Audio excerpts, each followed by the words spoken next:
Hey everyone, we are working to hit 1,000 subscribers and I need your help to get there. If you enjoy the content, please hit that subscribe button right now. Yeah, you just watched that. You just saw that. That man took one step, felt the crease, reversed field, and was completely gone. That is not a special teams play. That is a cheat code. That is a problem in cleats. And right now, the Cincinnati Bengals might be sitting in a war room somewhere, having a very serious conversation about whether they can get that exact problem into orange and black.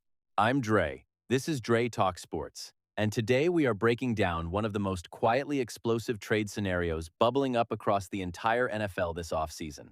Pro Football Focus just named Denver Broncos wide receiver Marvin Mims Jr. as a legitimate trade candidate heading into the 2026 season, and multiple analysts are now pointing directly at Cincinnati as the perfect landing spot.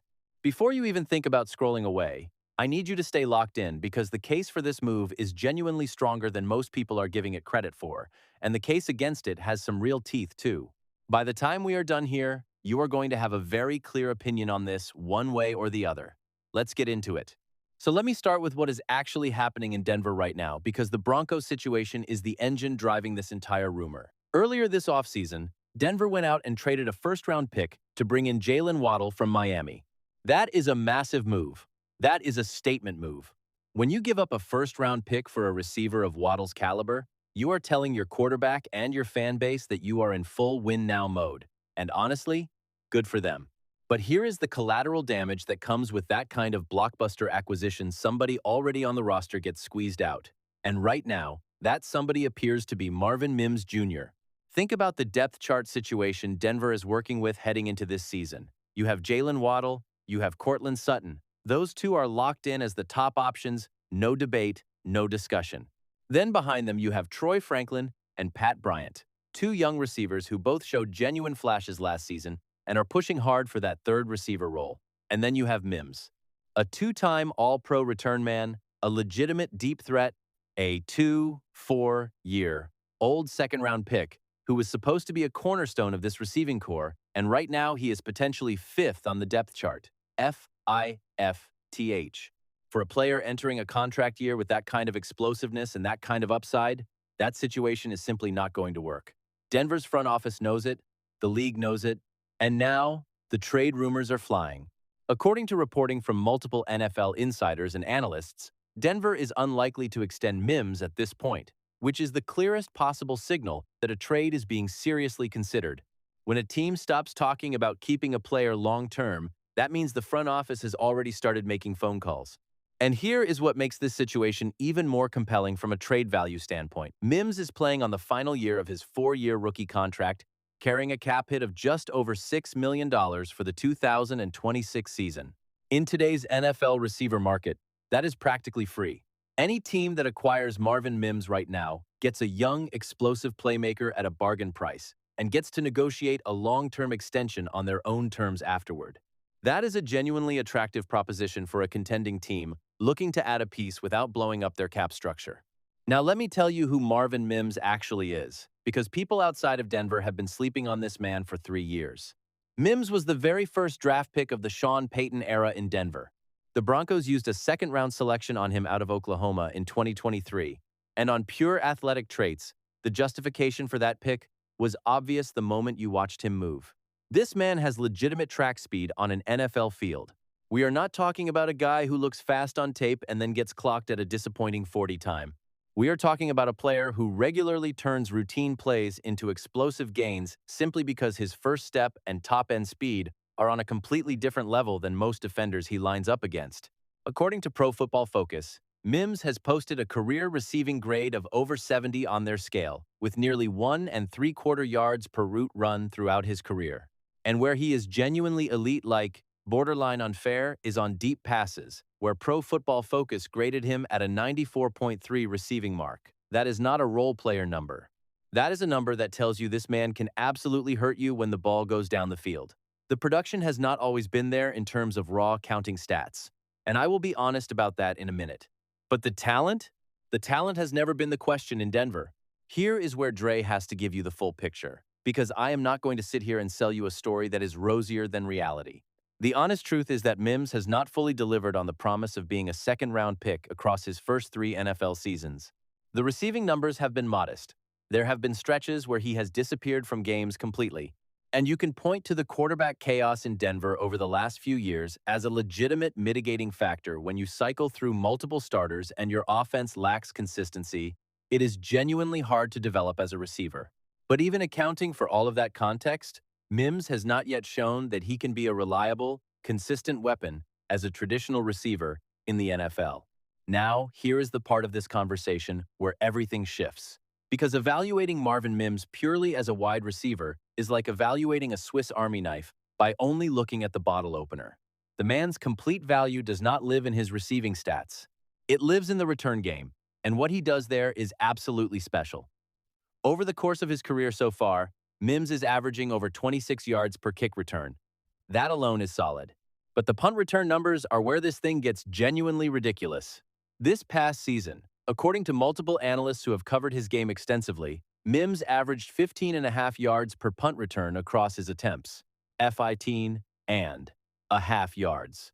The NFL average on punt returns typically hovers around 8 to 9 yards. Mims is nearly double the league average on that number.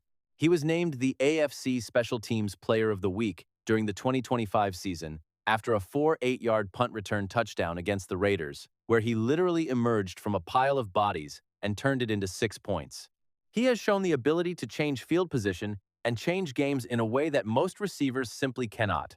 And that is the thing about special teams that casual fans completely undervalue. Field position is currency in the NFL. Every time Mims takes a punt back 15 yards instead of 8, he is potentially the difference between a field goal attempt and a first down, between a touchdown drive and a 3-and-out. Over the course of a full season, that adds up in a massive, massive way. So, now the question becomes whether this actually fits Cincinnati's situation. And here is where I want to be real with Bengals fans. The receiving core in Cincinnati is not in shambles. You have Jamar Chase, who at this point is legitimately one of the 3 best receivers in the entire NFL. That is not hyperbole. That is just where the man's game is right now. Behind Chase, you have T. Higgins, who made the Pro Bowl in 2025 and showed last season exactly why this offense becomes almost impossible to defend when he is healthy and engaged. And then behind those two, the Bengals have a collection of younger options: Andre Iosivas, Colby Young, Mitchell Tinsley, Charlie Jones, guys who have flashed at times but have not yet proven they can be consistent contributors in a high-stakes offensive system. So the question is not whether Cincinnati is desperate at receiver. They are not desperate. The question is whether adding Marvin Mims makes them meaningfully better than they would be without him. And when you factor in the return game dimension, Dre's honest answer is yes, but only if the price is right. Cincinnati's current punt return numbers are not good. Their primary returner last season averaged under 9 yards per punt return.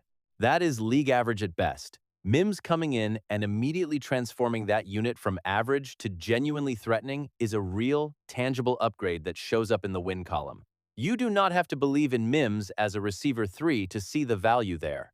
You just have to believe in field position, and every offensive coordinator and head coach in the NFL believes in field position. The cost is the key variable here.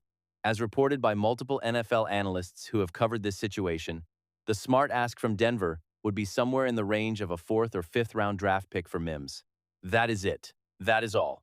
Given what he brings to the table in the return game and the depth he provides at receiver, that price tag is essentially a no-brainer for a team that genuinely believes it can compete for a Super Bowl this season.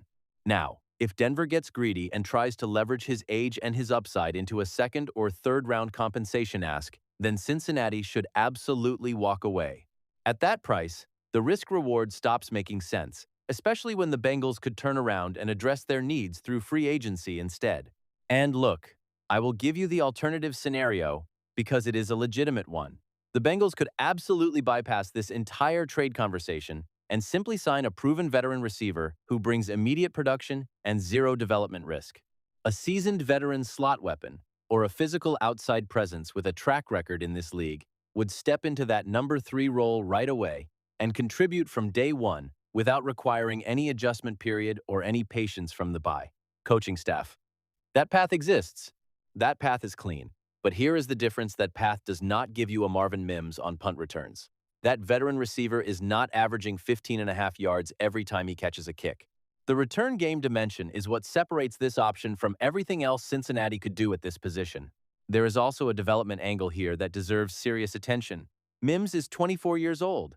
He has spent his entire NFL career operating in offensive systems that were, to put it generously, a complete disaster at the quarterback position for most of his tenure. Bo Nix has been a revelation in Denver, but even with Nix, the offense was not leaning heavily on Mims as a receiver because the talent around him kept getting upgraded. Now imagine putting Marvin Mims in an offense run by Joe Burrow. Imagine what happens when a player with that kind of speed and that kind of deep ball grade starts running routes for a quarterback who is one of the most precise passers this league has ever seen. There is a legitimate argument to be made that Mims has simply never played in an environment that unlocked what he actually can do as a receiver. Cincinnati might be exactly the environment that changes everything.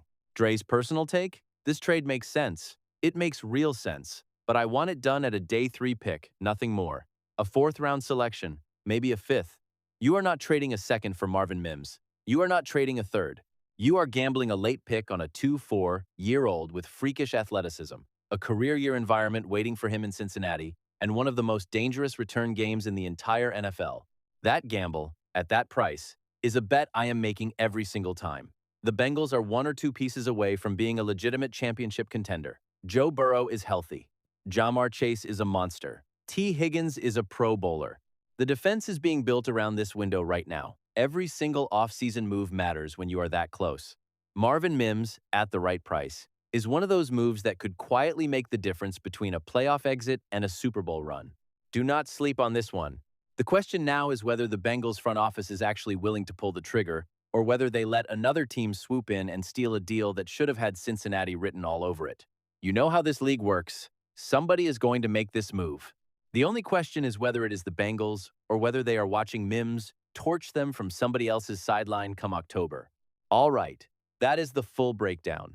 You know what to do. Smash that like button right now because this kind of no-filter analysis does not happen anywhere else. Drop your thoughts in the comments. Do the Bengals pull this trigger? Is Marvin Mims exactly what this offense needs? Or is Cincinnati better off looking somewhere else? I want to hear every single opinion down below.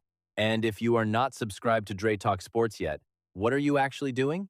Hit that subscribe button, turn on notifications, and stay locked in because the off-season moves are coming fast and we are going to be here covering every single one of them before anybody else even knows what happened. Dre, out.